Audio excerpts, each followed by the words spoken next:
We're live here at Buffalo Trace Distillery with Master Distiller Harlen Wheatley. And Harlen, looks like we've got a heck of a spread here today.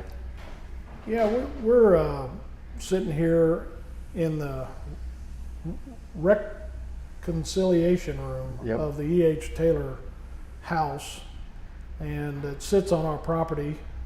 It's the first building that was built on our property. When we were founded in 1773, we were known as the Leestown Settlement, and this is the first house that was built, and everything's centered around this house, and it's been here ever since. And one of the things we did a couple of years, well, it's actually been about 5 years ago, we renovated the house and brought it back to life, and we feel pretty good about it's going to last another 100 years and allow people to enjoy it. And we talk about the history of the house and the distillery, and talk a little bit about Stagg, and that was back during when Stagg was in charge and E.H. Taylor was floating around, and Stagg bailed out E.H. Taylor with the money, and that's kind of how we got started. So it's nice to be part of history, and we're sitting here today in this room going to talk a little bit about some of the fundamental differences in our recipes and our mash bills, and I've said before, there's several things we're known for in the industry. Most of them are all good, and but one of them is the fact that we offer a lot of variety, and what we try to do is match whiskey and bourbons to people's flavors and things that they like, and we can do that through a lot of different ways. You can do it through mash bills, which is what we're going to talk about today, but you can do it through different processing techniques, through fermentation or cooking, or different processing later. You can do it through distillation. You can take the same product and distill it different ways and create different flavors. Lots of different ways to do that. And then you can do it with aging, and aging is such a critical part of the flavor component in a bourbon or a whiskey, and you have to factor that. To me, that's probably the major way that you change your flavor. You could take a 3-year-old bourbon, or you could use an 8-year-old bourbon with the same recipe, and there's basically two different characteristics. Even though they started with the same mash bill and the same distillate, they end up as total different taste profiles and whiskeys. So we're going to talk about the first step, which is the mash bill. And again, we're known for variety, and we have, one of the things I did not too long ago is I used to tell people we have 5 big mash bills, and we're going to talk about 4 of those today. But we've actually expanded, just like with everything else we've done here. We've expanded our operation, we've expanded the number of people, everything we're done. And when you look at the true variety that we offer now through all of our recipes, we're up to 18 different variations. Through mash bill, you might tweak that mash bill through the processing steps, or you might have a total different mash bill. So we have 18 of them now that we're offering and aging, and some of those are on the market, and some of them are to be seen. So it's kind of exciting times for us. But these are still our 4, we call them our legacy brands, and they're really good way to, it's a really good way to understand, especially if you're new to the bourbon market and bourbon, if you're tasting bourbon for the first time, it's a good way to understand what the different varieties are. And the fun part, I always say, is figuring out which ones you like. And it is okay to like more than one. You may like a rye bourbon, or you might like a rye whiskey. So it just depends on the occasion and what you're trying to do for the evening, if it's a cocktail or straight or whatever. So we'll talk a little bit about the 4. But like if you're at home and you had a Buffalo Trace, a Sazerac rye 6-year-old, and a Weller 90 proof special reserve, those are really 3 good ones to have in front of you, and where you can nose those separately and taste those separately, because they're so different in recipe. and really hone in on what you like the best And then from there, you can explore different varieties as well. So we'll talk about Buffalo Trace first. And Buffalo Trace really is our flagship brand. It's something that we started, from scratch. We started in 1999 with the first bottle, and we've since expanded, to now it's basically a global brand and growing. And we're producing more every year and continuing to expand that production. But it's a rye bourbon, and we have different varieties, different amounts of rye that we put in our bourbons, and this is our lowest of the rye bourbons when it comes to rye.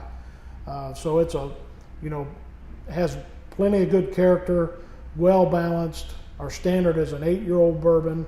Again, corn, rye, and barley, those 3 components in there, and 90 proof in the bottle. So it's definitely one we are really proud of it. It's something that we started from scratch, and something that we think is very versatile, and you can use in any kind of cocktail or drink it straight, neat. Depends on how you like it.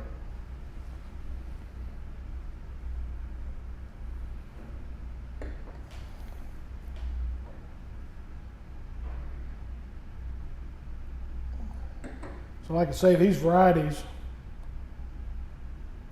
if you taste and smell those 3 together, you can really pick up those differences, those nuances that you'll see.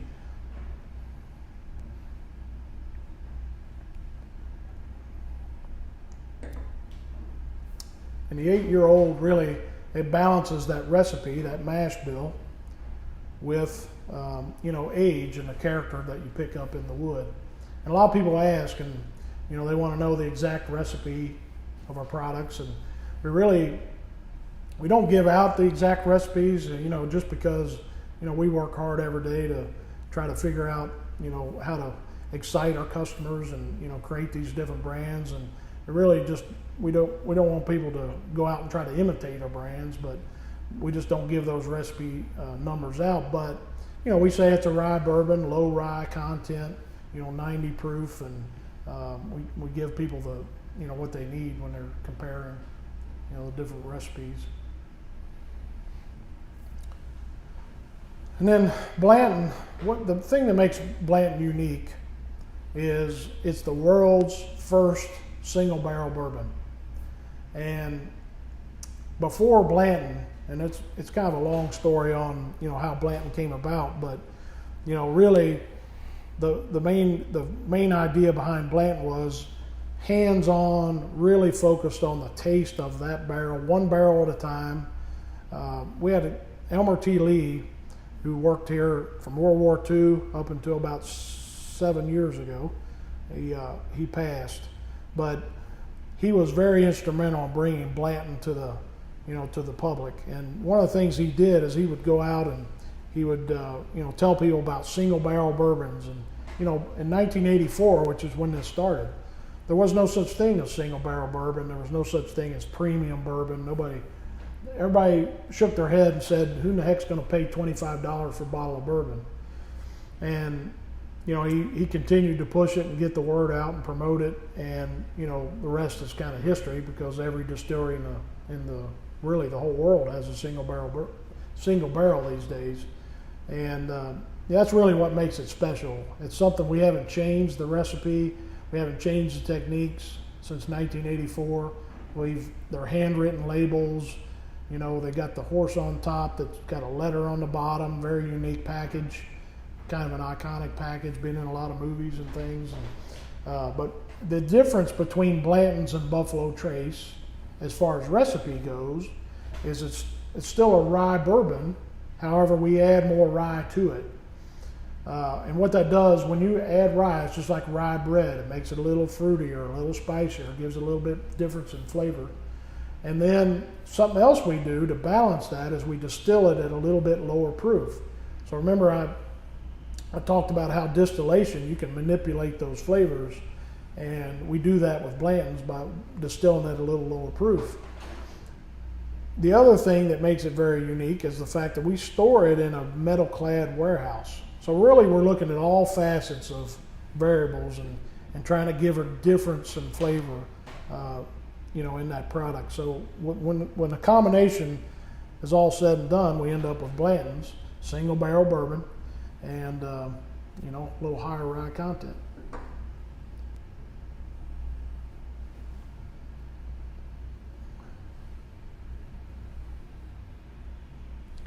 It looks like we have a few questions on Facebook, and it's really talking about other brands. We have the 4 brands here. Are there a few other ones that fall into, I know you refer to Mash Bill 1 or Mash Bill 2 that you would want to talk about? Because there's a lot of speculation and a lot of people asking about that. Yeah, we can take that mash bill and we can create different varieties of bourbons from that single mash bill.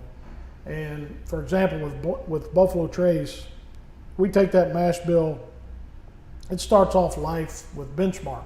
That's our, youngest of those bourbons, and we offer it in a, Benchmark, and then we go to Buffalo Trace, and then we can offer Taylor. We can offer Stag Junior.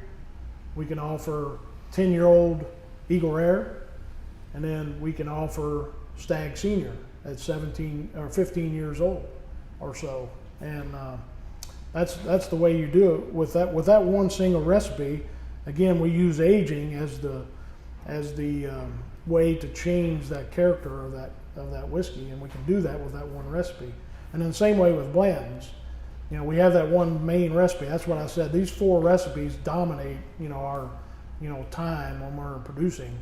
But with Blantons, we start off life there with Ancient Age, and then we go to Blantons, and then we got all these other single barrel offerings that we offer through that recipe, like Rock Hill Farms and Hancock Reserve. And we do that, and it offers just a different way of tasting that recipe, and that's part of the fun. So really, the mash bill is the beginning. It's just it's the foundation. It's one of the big variables at the beginning, and then you can take that mash bill and manipulate that through the process. So you can distill it differently and age it differently. You could ferment differently. It just depends on what you're trying to produce. But the one thing we're trying to do from year to year is be very consistent. And like with Buffalo Trace, we started that first batch in 1999. We saved a whole lot of the bottles that we wanted to be our standard. And we compare every single batch that we make today to that first standard that we made in 1999. Now, we've freshened up our standards over the years, but every one of those standards are still compared to the first standard. So, the way you think of it is we just try to be consistent, from batch to batch through all those variables. And some of the things are unpredictable, like, I always say Mother Nature, the weather, the wood, the people, all the things that, that are biological that you can't really control. But then you got to manipulate the other things to compensate for that if you have to. So, and that's part of the, whiskey making process. Great. So Blantons is a little bit more rye. So what we're doing now, we went from low rye to mid rye. Now we're doing a complete different recipe with rye whiskey. It's not a bourbon. It's a rye whiskey, so it follows all the standards that a bourbon does, but the main difference is in the mash bill. So in order to be a rye whiskey, the majority of the grain has to be a rye. If it's a bourbon, the majority of the grain has to be corn. So that really determines the overall characteristics of the start of that product. And then, of course, we like to, if a person decides they like rye whiskey, we like to have the variety to offer on that. So we start off life with this Sazerac rye whiskey, and then we have other ryes that we offer in our portfolio, ending with Sazerac Antique Collection 18-year-old.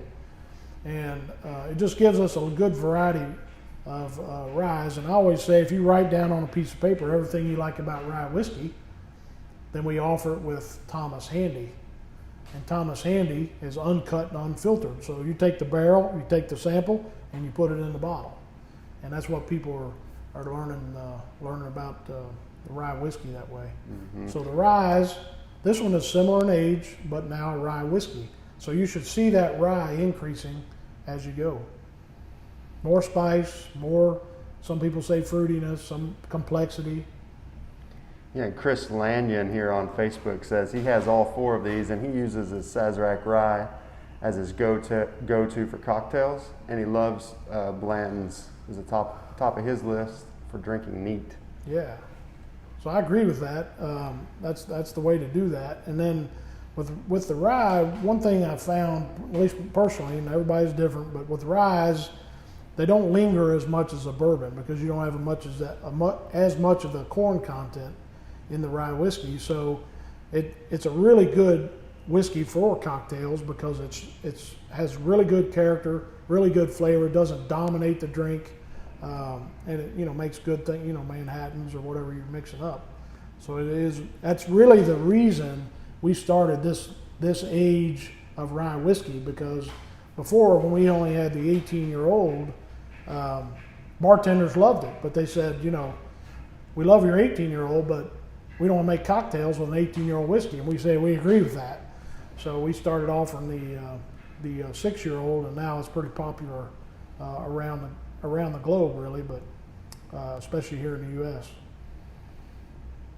Yeah, I've got a funny comment. Roger Huffman II says, "I need this guy's job." Yeah, on the good days, I'm sure.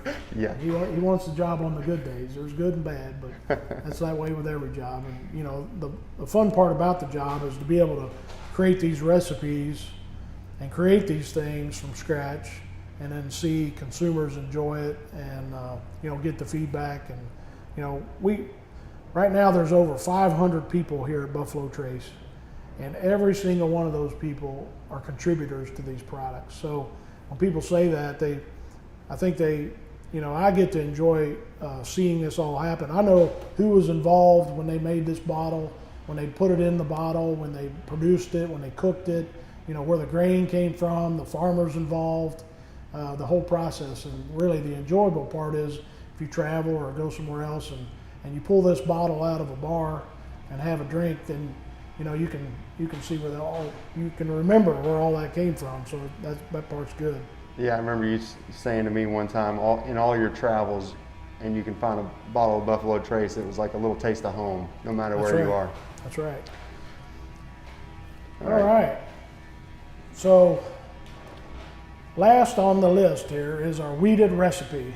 So one of the things we do is we take that original mash bill, and then we expand that, and we do it through age. We only have one wheated recipe, but we start off with 7-year-old, and we go all the way up to 23-year-old, and with a Pappy Van Winkle, and some of it's a little older.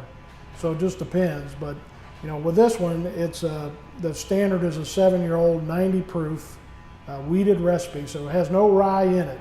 So you take corn, wheat, and barley, mix those up, cook them, and distill those. And the other thing that makes it a little bit more unique is we distill it a little bit, the lowest of all of our distillates. And what we're looking for is that balance of mild character from the wheat and extra flavor from the distillation. And then we age those up. So you should really see a marked difference between the wheat and the rye whiskey, these two.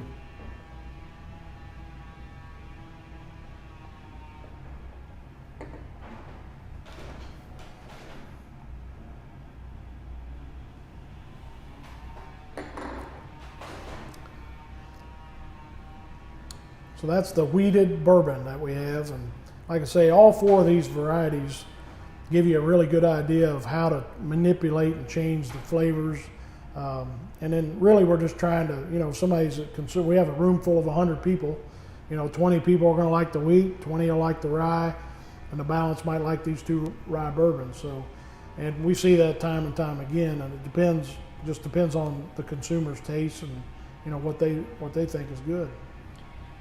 Yeah, that's great, Harlen. And we have several questions if you want to answer some of these. Yeah. So Matt Zanger on, looks like Facebook, asks, is Elmer T. Lee mash bill number 2? ?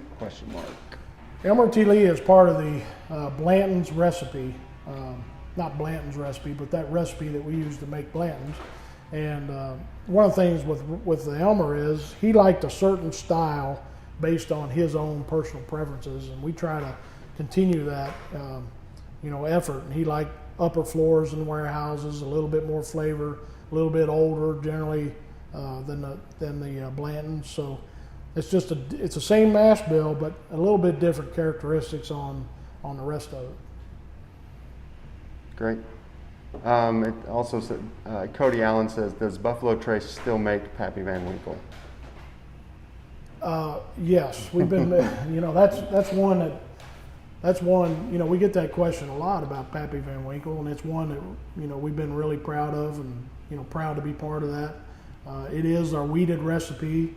And again, what makes it different is simply the location in warehouses and age. Anytime you take a bourbon and you age it up for 23 years, you're going to get a whole different characteristic because of all the tannins and wood sugars and things you pull out of that barrel. Mm-hmm. So yes, the answer is we've been making that for a while now. Justin Hayes, I think he's got a great question, and we try to touch on this each episode, but he does ask, how much has production increased over the years? And I think it's really relevant to a lot of the questions we have of, we have a lot of fans, they want more. We're hoping to, open that door wide open soon. So how much has production increased over the years? So every year we make more and more. We're expanding more than ever. We're spending $120 million over the next couple of years. Building a new still, a new dry house, expanding our fermentation, and we've been expanding for the last really 20 years. 20 years. I've been here 26 years. In the last 20 years, we've really invested a lot of money. Really, what sets us apart, continuing to invest and grow. Every brand across the board has grown, and we're continuing to make more every year. We base it on our demands and everything that we need now, and so we're growing as fast as we can possibly grow, and we're running at capacity, and spending the money to expand and put more equipment in place to make more. So we continue to grow each brand. Yeah. Hopefully, if you guys haven't seen the past episodes, jump in and look at those, and you can really see that expansion. So, Mike on Facebook says, "Who is in that picture behind you?"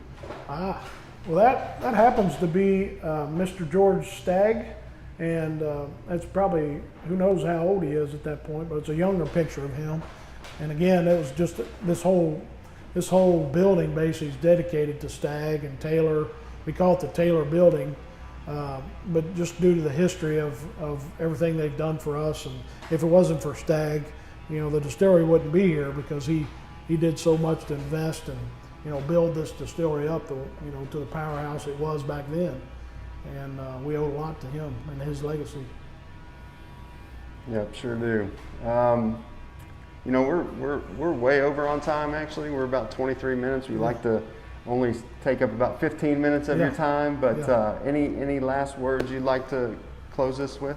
No, I think, like I said, the variety of recipes that we offer is, one of the things that we focus on, trying to offer something for everybody, and in some type of variety. And the fun part, try it at home, pick up a bottle of one of these and, compare to the other and enjoy it, and just explore and see which ones you like the best. Great. Yeah, well, thanks, Harlen. I love being in this room myself. It's one of my favorite places at the distillery, and obviously that spread of bourbons and rye whiskey is great as well. So thanks for walking through that with us. Thank you.